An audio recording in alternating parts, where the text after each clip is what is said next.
Pumasok ka sa loob! Ha? Anong ginagawa mo sa labas? Gabi-gabi na ha? Ba't hindi ka nag-aaral? Ha? Tapos na po, kanina pa po. Berto, ano ba yan? Ito anak mo eh! Gabi-gabi na, nasa labas pa rin. At ikaw naman nanay, bakit pinapayagan mo siya maglakwa sa ganitong oras ng gabi, ha? Berto, nagpaalam siya sa akin. Tsaka pwede ba ikaw tong magtiro? Lasing ka na naman, lagi ka na lang lasing. Ano sinabi mo, ha? Ang sa akin lang naman, medyo napapadalas na yung pag-inom mo. Sa'yo natututo yung mga anak natin. Kung matino ka, hindi lalaking batugan yung mga yan! Berto, nasasaktan ako! Hindi ako nagtatrabaho araw-araw para bastusin ako sa sarili kong pamamahay. Ikaw ano, ha? Tutularan mo pa nanay mo, ha? Nanay mo wala silbi, ha? Malilintig ka sa akin! Berto, ano ba yan? Ano? Berto! Berto, tama na! Tama na yan! Berto! Lalaban ka! Tumigil ka! Ah! Berto! Berto, tama na! Saway ko sa ano?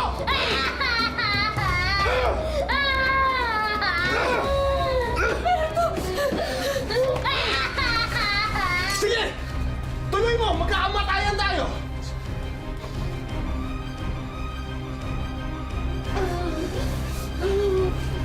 Anong nangyayari dito?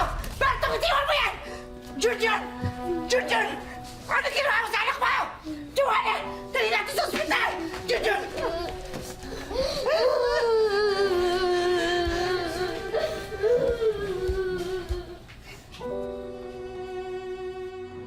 Madalas nalalagay sa peligro ang pamilya ni Joanne nang dahil lamang sa bisyo ng kanyang mister. Tuwing nakakainom daw kasi siya ng alak, madalas nasasaktan silang mag-iina. Ngunit ang kalupitan ng kanyang kabiyak ay isa lamang sa mga matitinding hamong susubok sa pamilya ni Joanne. May hangganan ba ang tibay at sakripisyo ng isang ina, lalo na't kung buhay na ang nakataya? Magandang hapon po mga kapuso. Ito po ang wish ko lang.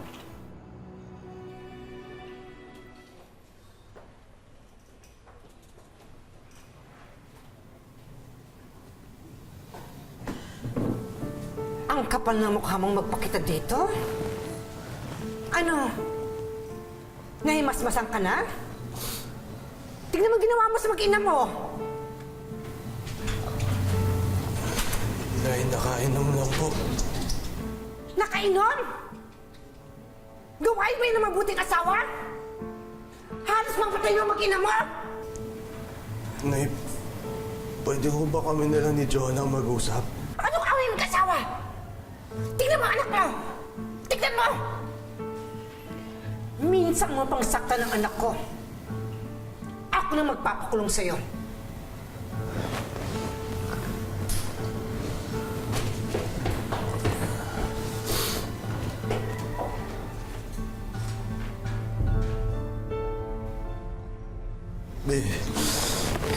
Patawad na. Nakainom lang.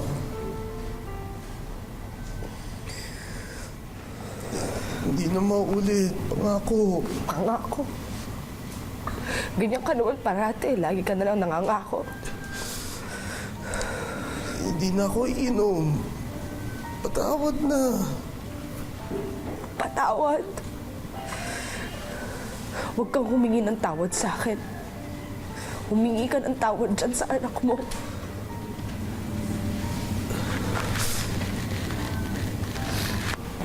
Junjun. Sorry ah. Pagpasensyahan mo na yung tatay mo, nakainom lang ako. Ikaw naman kasi, gabing-gabi na, nasa labas ka pa. Gusto ko lang naman yung nag-aaral ka mabuti para makapagtapos ka eh. Para hindi ka matulad sa tatay mo.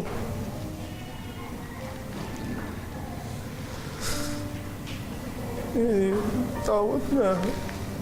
Hindi na maulit.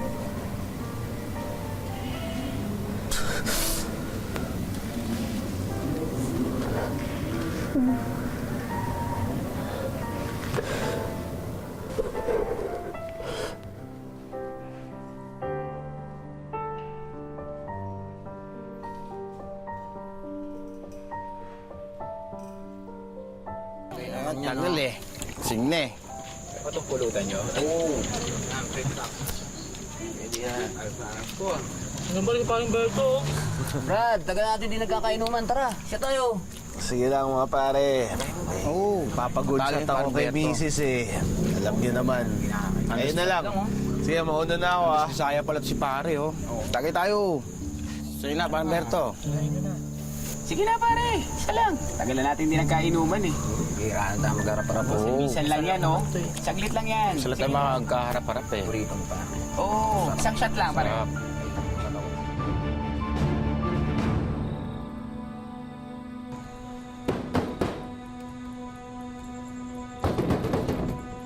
John!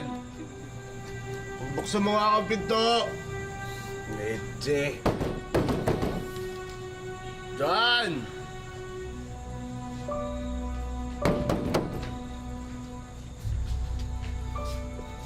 John, kung di mo buksan to, sisirain ko to! Ano ba naman yan, Berto? Lasing ka na naman? Akala ko ba nagbago ka na?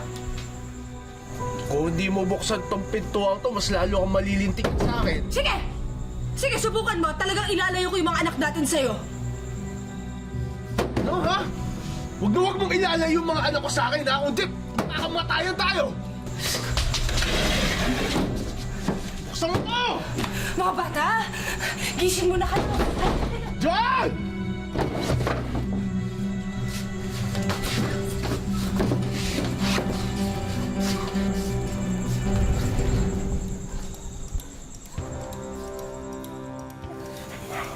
Bilisan mo. Anak, halika na. Anak, halika na. Bilisan niyo na. Dahan-dahan lang. Bilisan niyo na. Bilisan niyo na. Bilisan niyo na. Ah! Bakit? Nakapukatok nga ng bubog. Dahan-dahan na lang, anak. Halika, sunod lang kayo kay Kuya. Halika na.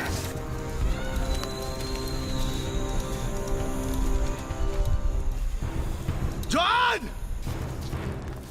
John! John! Dahan-dahan lang, ha. Hindi mo ingat. John! Papatayin kita!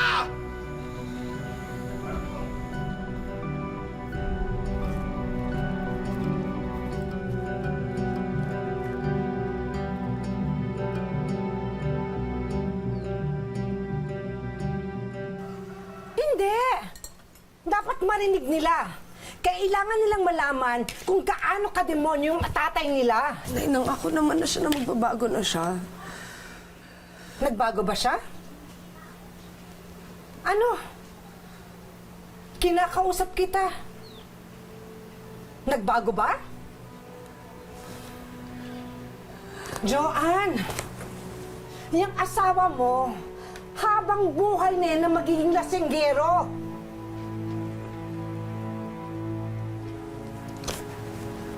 Mga bata, laro muna kayo doon. Usap lang si nanay at saka si Lola, ha? Sige na, ako na dito.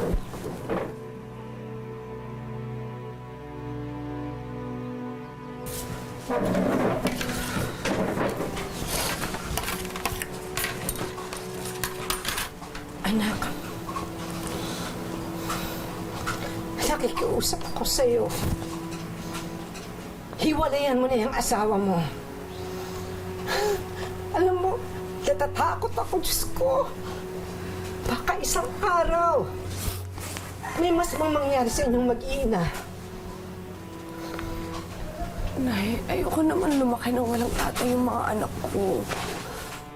Kung ganyan naman yung tatay nila, mas nanaisin ko pa na lumaki yung mga apo ko na wala silang ama. Nay, natatakot ako. Paano kung hindi ko kaya? Paano ko papalakihin yung mga anak ko, ha? Joanne, magtutulungan tayo. Anak, hindi naman kita pinalaki para saktan lang ng kusina mong lalaki. Nay, asawa ko pa rin siya.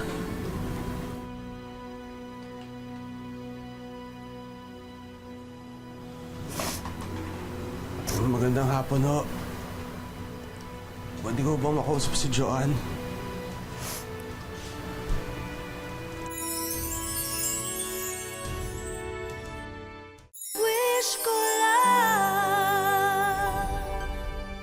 Magandang hapon ho.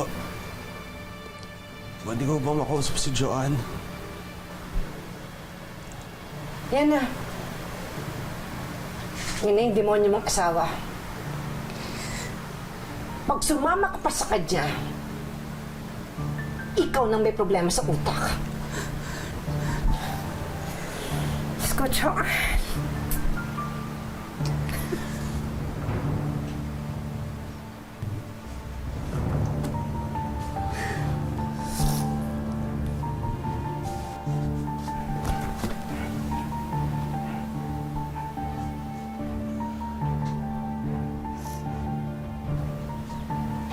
Huwag mo ako hahawakan. Hindi, pwede pa tayo mag-usap sa labas. Sige na.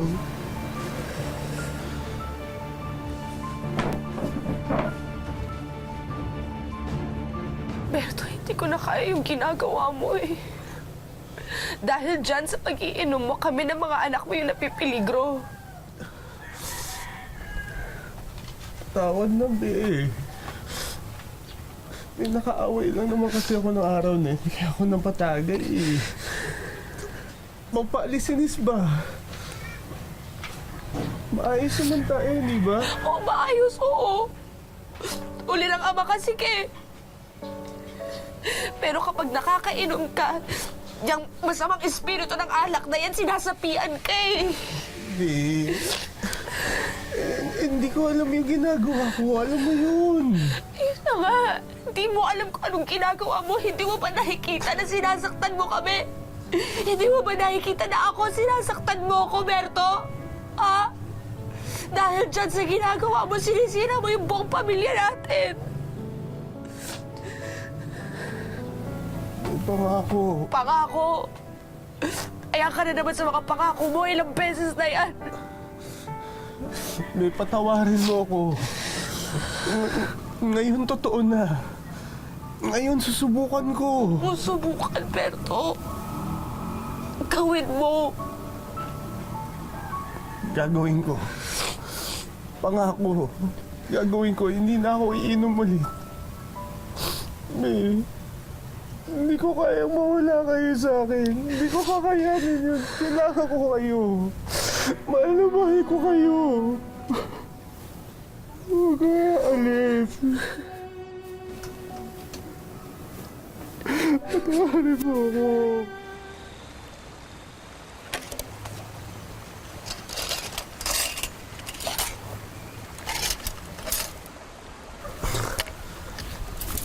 Anong pakulo na naman to, ha? Pinaghandaan lang naman kita ng tanghalian, oh. Ang sweet naman ng misis ko. Eh, syempre, alam kong gutom ka na. Oh, kumain ka na. Ito. Oh, sweet naman talaga. Salamat. Ano ba yan? Ang bako-bako mo na naman. Pawis na pawis ka. O, sige na. Mabuti na yun amoy pawis, no? Basta hindi amoy alak. Tinutupad ko yung pangako ko, ah. Alam mo, sana nga magtuloy-tuloy na yan, eh. Ikaw naman. Lahat may pag-asa magbago. Siya nga pala, nasan si Junjun? Ah, nasa loob. Nag-aaral na. O, sige na. Kumain ka na. Ito, oh. Yeah, may ako na sa akin. Siyempre, paborito mo. Amin mo. Ibang na yan. Gusto mo pa na isa? Bango. Gusto mo? Hindi brown rice.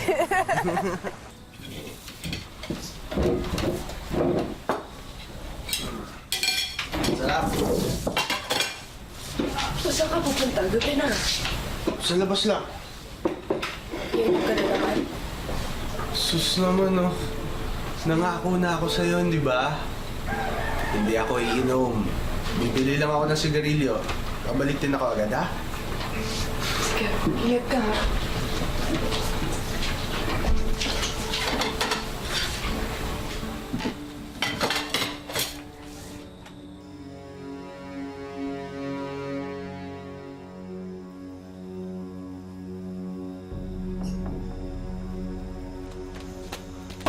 John!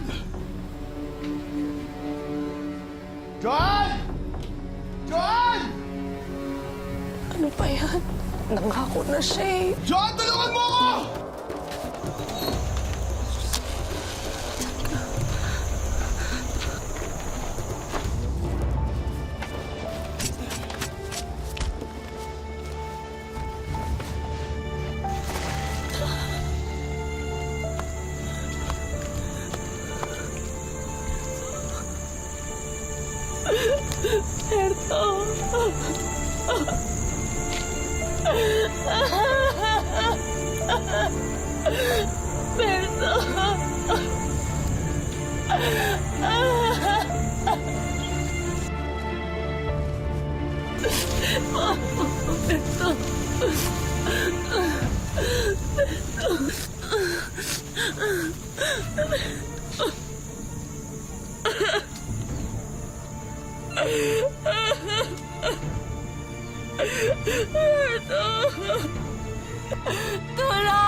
Matapos makarinig ng mga sigaw, natagpuan ni Joanne na duguan at nag-aagaw buhay ang kanyang asawa.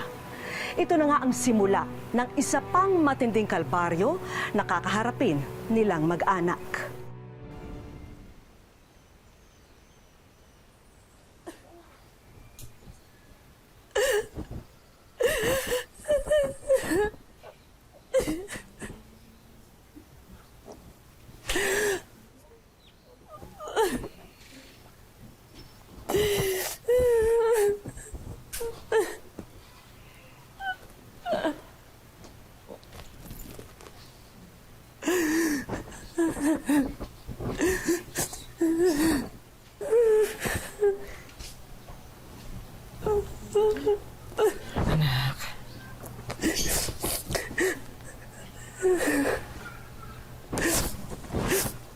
Nay, bakit ganito? Bakit nangyari ito? Kung kailan tahimik na yung buhay namin, bakit ito nangyari ito sa amin?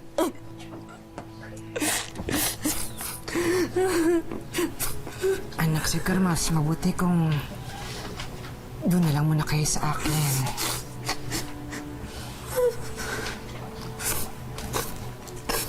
Salamat, Nay, pero hindi ko lang maintindihan. Bakit sa amin nangyari ito? Kakayanin mo yan, ha? Kakayanin mo yan. Para sa mga anak mo.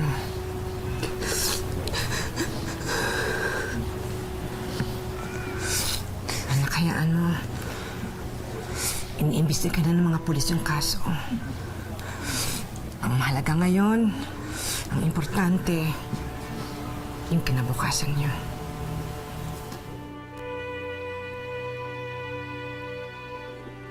Mare, nakikiramay ako. May nagpabigay nga pala nito, oh. Abulo yata. Tsaka na. Sige, nauna na ako. Salamat.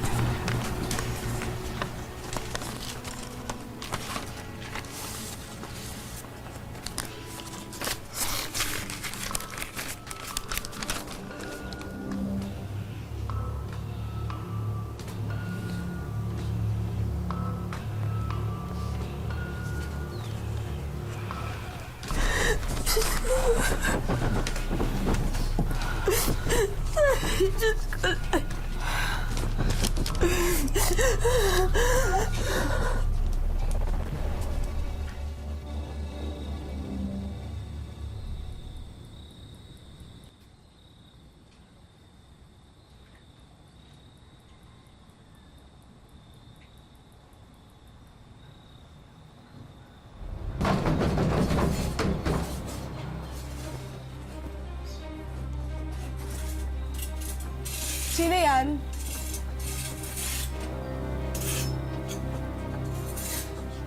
Sino yan?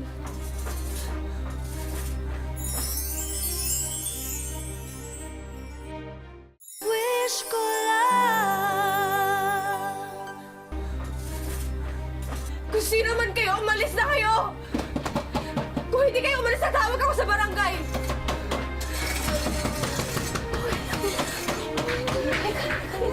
Nandito si Nanay. Nandito si Nanay.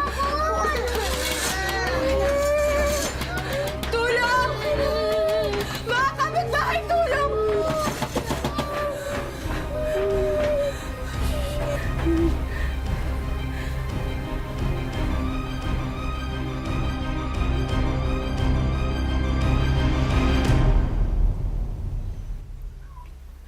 Mas makakabuti nga siguro, anak, kung aalis na lang muna kayo dito kasi nga delikado.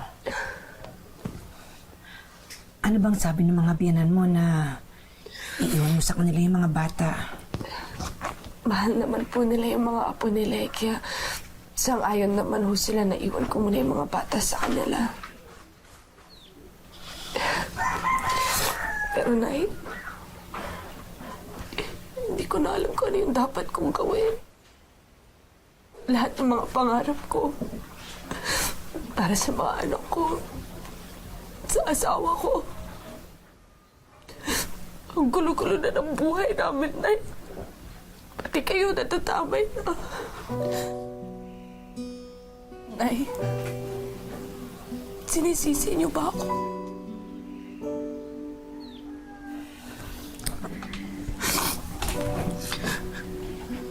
Bakit naman kita sisisihin? Ginawa mo lang kung ano sa tingin mo ang makakabuti para sa pamilya mo. Alam ko kung ano yung nararamdaman ng isang ina para sa mga anak niya. At alam ko rin kung ano yung mga tiniis mo para maging maayos, hindi lang si Berto, kundi ang buong pamilya mo. Alam mo, anak, ang kailangan mong gawin, maging matatag ka. Lalo na ngayon, mag-isa ka na lang para sa mga anak mo. Ha? Salamat, Nay. Dito lang kayo, ha? Dito lang kayo.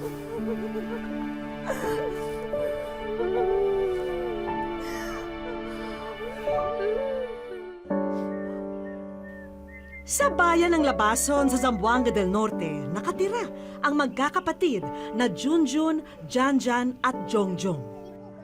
Sinadya po naming baguhin ang pangalan ng mga bata at ng kanilang pamilya para na rin sa kanilang kaligtasan. Sa loob ng 4 na taon, ang kanilang Lolo Jose at Lola Silvia ang nag-aruga sa kanila. Akong mga apo, butan na siya kay kuan usahay ka na mga bata gon, mga bulyagon. Luoy kaayo ang mga bata nga walay ginikanan. Kahit hirap sa buhay, ay ginagawa nila ang lahat para sa ikabubuti ng mga apo. Pinupunan lang daw kasi nila ang pangungulila ng mga bata sa magulang. Sabi ni Mama ay babalik siya. Hinihintay namin siya. Mama, balik ka na dito. Mag-isa namang nakikipagsapalaran sa Maynila ang ina ng mga bata na si Joan. Masakit para sa kanya na malayo sa mga anak. Inisip kong kalagayan nila na dapat sana ako nandyan sa tabi nila. Hindi ko nagawa.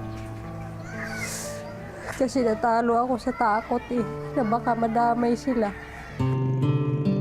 Natapos na ang kontrata ni Joan sa dating trabaho. Kaya ngayon ay naghahanap muli siya ng mapapasukan.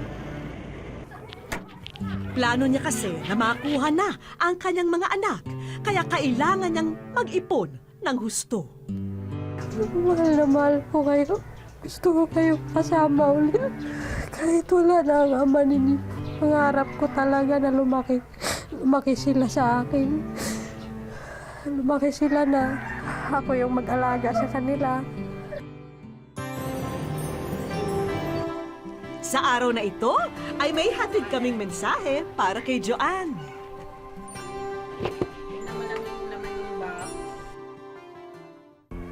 mauli na diri sa balay. Gusto ko magpulis para madakpan na ang gapatay ni Papa.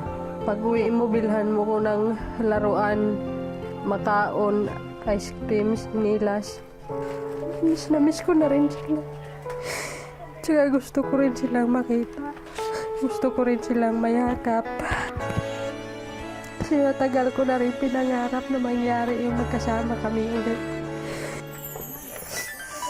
Wish ko lang maraming salamat po dahil binigyan niyo po ako ng pag-asa na matupad yung mga pangarap ko para mabuo muli yung pamilya ko na. Sinama namin patungong Zamboanga si Joanne. Pagkadating sa lugar, agad na dumiretso si Joanne sa kanyang mga anak. Hello, Jay. Naging mailap kay Joanne ang mga bata dahil na rin sa tagal ng panahon na hindi sila nagkasama. Kuyog mo na ako. Palong dahil mama. Hindi na. Ano ba yun? Hindi na nga suri si Mama eh. Ayaw na nga ni Suris mama. Hindi na, be. Pero maya-maya lang ay napawi na ang tampo ng mga bata sa kanilang ina. Salamat. Salamat, ma. Sa programa po na tumulong sa akin, maraming salamat po sa inyo kasi nabigyan po ng pagkakataon na makasama ko muli mga anak ko. Isinama namin ang mag-iina sa isang resort para makapag-bonding sila.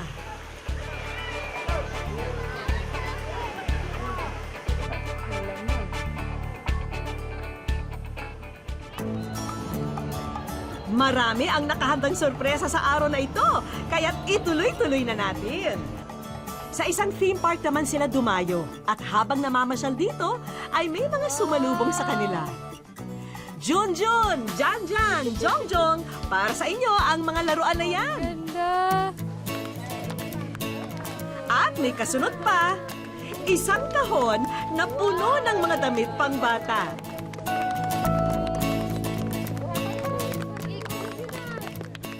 Sobrang saya po. Salamat po. Pwede ka na rin magsimula ng negosyo, Joanne. Sobrang saya ko po talaga. Maraming salamat po. Sa wakas, magkaroon na rin po ako ng pangkabuhayan. Maari mo na ring isabay ang pag-aaral dahil merong scholarship training na para rin sa'yo. Hindi lamang yan, may pahabol pa. May siguradong trabaho na ang naghihintay sa'yo, Joanne. Hindi ka na muling mahihirapan sa paghahanap ng mapapasukan. Sobrang saya ko po talaga. Ito po yung pinakamasarang araw sa buhay ko na nakamit ko.